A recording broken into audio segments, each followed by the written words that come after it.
first speaker is Francis Gilbert, who is enrolled in the MPhil PhD program in creative writing.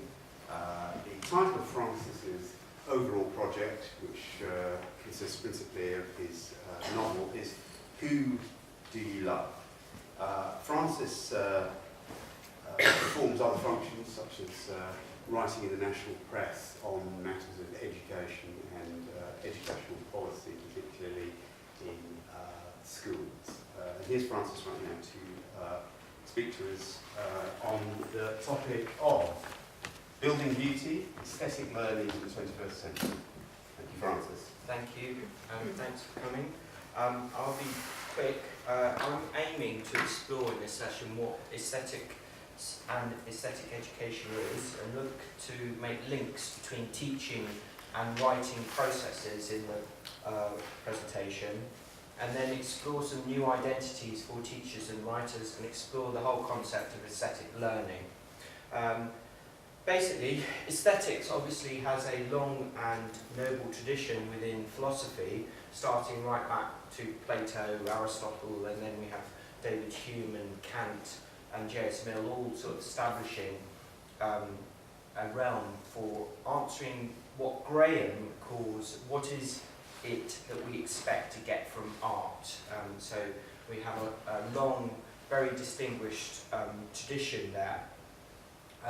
I believe that question is a very useful question for both artists and teachers to ask in my dual role as both a creative writer and a teacher in a secondary school. And I think it needs to be continually asked by creative writers and by teachers for reasons which I'll explain. Defining aesthetic education now, I think you'll find it's very difficult to define, but I think it's worth having some starting points. It's perhaps the education of perception, rather than actually creating works of art, the act of making sense out of art. But Weiss goes on to say that really, ultimately, it's impossible to define in a long paper from 1974. I've got all the references at the end of his presentation if you want to look at those. Aestheticizing is something slightly different, I think. It's not only representing something as being beautiful or artistically pleasing, it's transforming it into a work of art. Possibly, we'll talk about Bakhtin, but defamiliarizing ordinary objects in art. I believe aestheticizing is a creative, and I'll argue in this paper, creative process of production. So it's something that creative writers actively do when they write about their lives, write about create fictional worlds. But they're also obviously aestheticizing. You could argue that there's a creative process going on when you receive a work of art, when you read it, when you watch it. I'll go into this a bit more. Paul Gilroy, the theorist, has argued that the aesthetic tradition is extremely elitist, and that it's really about the judgments of great men and great thinkers studying the art of great men. Perhaps typifying this is a philosopher called Roger Scruton. You could argue, as Gilroy does, that this has at the root of it a disembodied notion of art, that we have what Ryle calls in the concept of mind, the ghost in the machine looking and judging upon art. Gilroy argues that it privileges patriarchal white colonial discourses, and if you look at the history of education, certainly colonial education was promoted by having writers such as Shakespeare and Dickens perceived to be great art writers, and this was then imposed upon the colonial districts throughout the world by the British Empire, and used perhaps in a quite oppressive way. Certainly the aesthetic tradition privileges the written over the spoken, and it creates notions of the great tradition, which perhaps Leavis argues for as a literary critic in English literature. Women, other cultures, all popular forms of the arts are often marginalised within this tradition. Gilroy and a number of other thinkers argue, Pateman, for notions of equality. They argue for a different aesthetics, and sorry, I should give a little handout at this point. Apologies about this. Yeah, so there's one each of there. I think Pateman, the quote that comes second, I'll start reading it now, on this sheet, which you can keep, is important. Pateman's definition in Key Concepts, A Guide to Aesthetics, says, the aesthetic denotes a mode of response inherent in human life which operates through the senses and the feelings and constitutes a form of intelligence comparable to, though different from, other forms of intelligence, such as the mode of logical deduction. If these propositions stand, it becomes clear that the aesthetic is much broader category than that of the artistic. It includes all manner of simple sensuous experiences, from, say, the pleasure of tasting food to enjoying the breeze on one's face. So a new aesthetics perhaps is being developed, whereby it's kind of stepping out the realm of so-called great art and actually invading our everyday lives. A philosopher, and Spivak, in quite an interesting quote, says that an aesthetic education, if you look at the top quote, I won't read all of it, but offers what she calls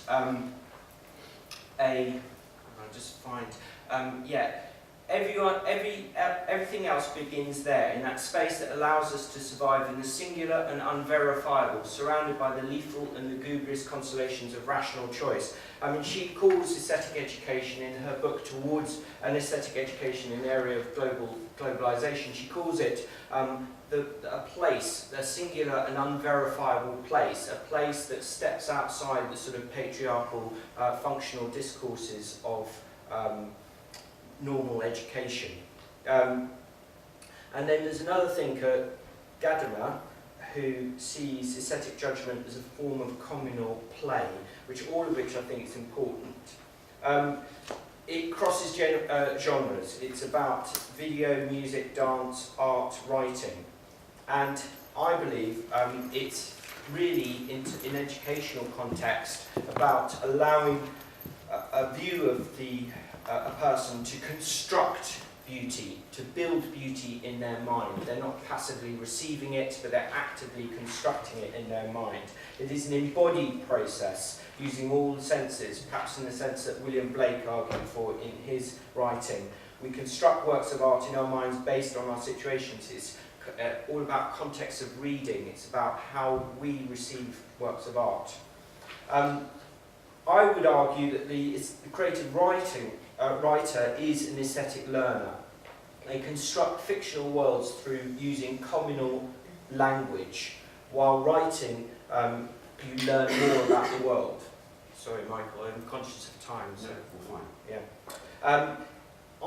In terms of my PhD, I've been writing an autobiographical novel called Who Do You Love, as Michael mentioned, which is attempting to sort of aestheticize my life, and I've got a picture there of a sort of Northumbrian house where my family were and lived, and I feel that perhaps image sort of aestheticizes some element of beauty that was in my life at the time, and the novel is attempting to aestheticize my own life through fictional techniques. So what I'm particularly interested in reflecting on from an education part of my PhD, because I've been working with Professor Rosalind George, who's just here, on my educational commentary, and been working very hard about trying to make links between my writing career and my educational career as a secondary school teacher. And she's helped me sort of begin to see that there are definite sort of synergies and links between the two in a way which I hadn't seen before I started doing a PhD. I think I saw my teaching life and my writing life very separately in many different ways. And that I'm particularly interested in the process of research, that when you research as a writer, you are constructing new fictional worlds, but all the senses are involved in the production. You're moving places, you're researching, you perhaps listen to music as you're writing, or music inspires your writing. You're swimming. Swimming was quite an important part of the novel, and elements of the scenes in the novel are there, so you go and swim. All of these things are important when one thinks about being a teacher, that perhaps one as a teacher can just say, right, to a child, get on and write a story, rather than offering them the sorts of rounded experiences that enables them to see the world in an aesthetic fashion.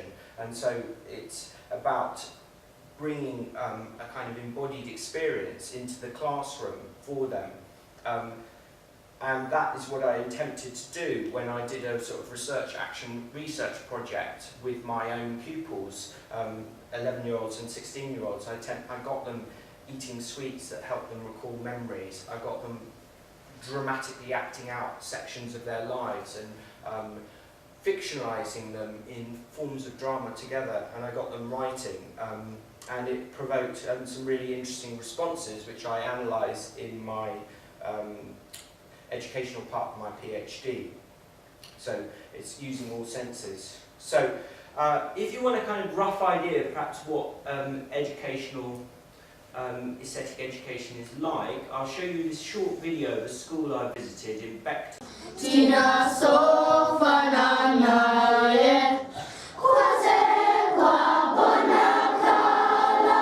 Areas, lots of creative work going on here. And how old are these children? This is reception children, 4 and 5 year olds. Every single child plays a music instrument. They play the violin, the viola, the double bass or the cello. Trying to create a really rich stimulation environment. So fixed water play here, and then it takes us around to the village green. Lots of children, when they start at the age of 3, it's quite shocking the level of language, the level of knowledge that some of the children have got. We've got children, some of the children start and they don't even know their own names. A science lesson coming to life, rather than sitting with a textbook behind a desk. Here we are, the children have got the same learning, they'll learn the body parts, they'll learn the names, but it's more memorable. What have you just made? What did you just make? You doing some Greek dancing, I think. Okay. I think we can see some Greek arches in there somewhere and other things going on. The war dance, get ready for the war dance. Okay, a war dance. We did some work recently, a program that we use called Maths Moves that we've worked to develop, and it talks about, for example, children learning about right angles, but doing that through dance. They're planting onions. Yeah. They were looking at, their project is around the world in 80 days. Yeah. And they did some research on what types of foods do lots of different countries grow, what's common in different, and they found that onions were used in so many different cultures, so they're growing onions.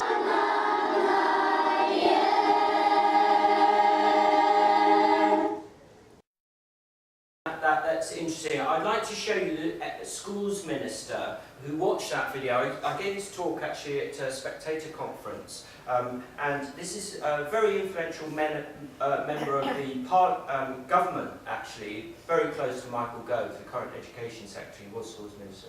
Adopt this approach.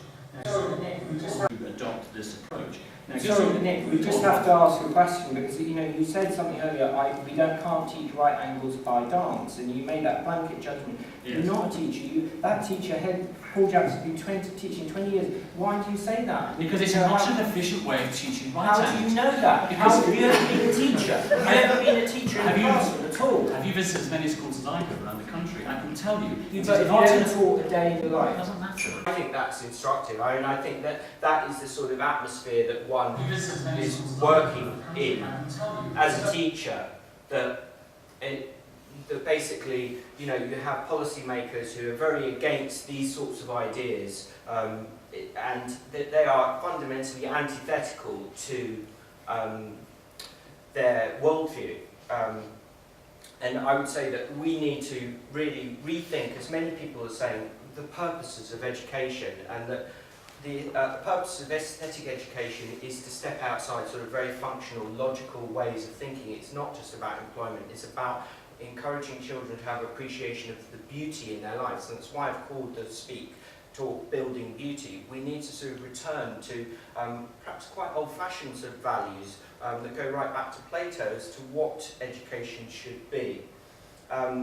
There are many thinkers who sort of tie into this, and I think a very important one is Gardner, Howard Gardner, in his theory of multiple intelligences. Again, very much attacked by the scientific establishment. Nothing has been proven about what he said, but there's a lot of evidence on the ground that viewing children outside the sort of narrow rubric of what they can do linguistically and mathematically, and looking at them in a more aesthetic fashion is helpful.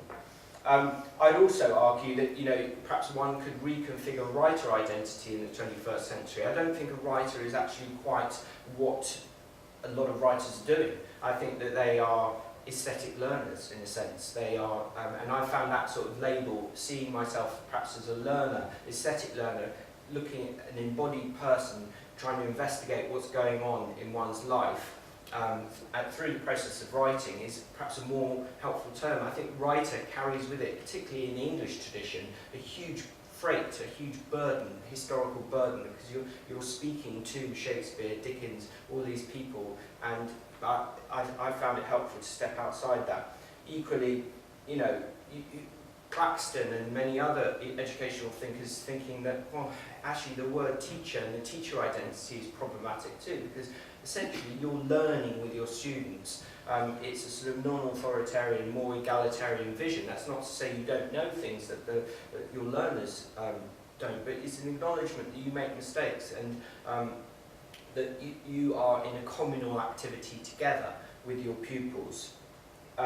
So I'm arguing for sort of more freedom for the artist and student by sort of rethinking how we view ourselves, essentially, and really arguing for a shift in perception, and saying and trying to argue the case that this comes from quite a distinguished historical tradition in England, particularly, that's been completely marginalised by the current government, but also has been marginalised in academia and the educational world, and that perhaps, you know, calling on the tradition of thinkers like William Blake, romantic thinkers like Wordsworth, and calling on more modern thinkers like Gardner can really help.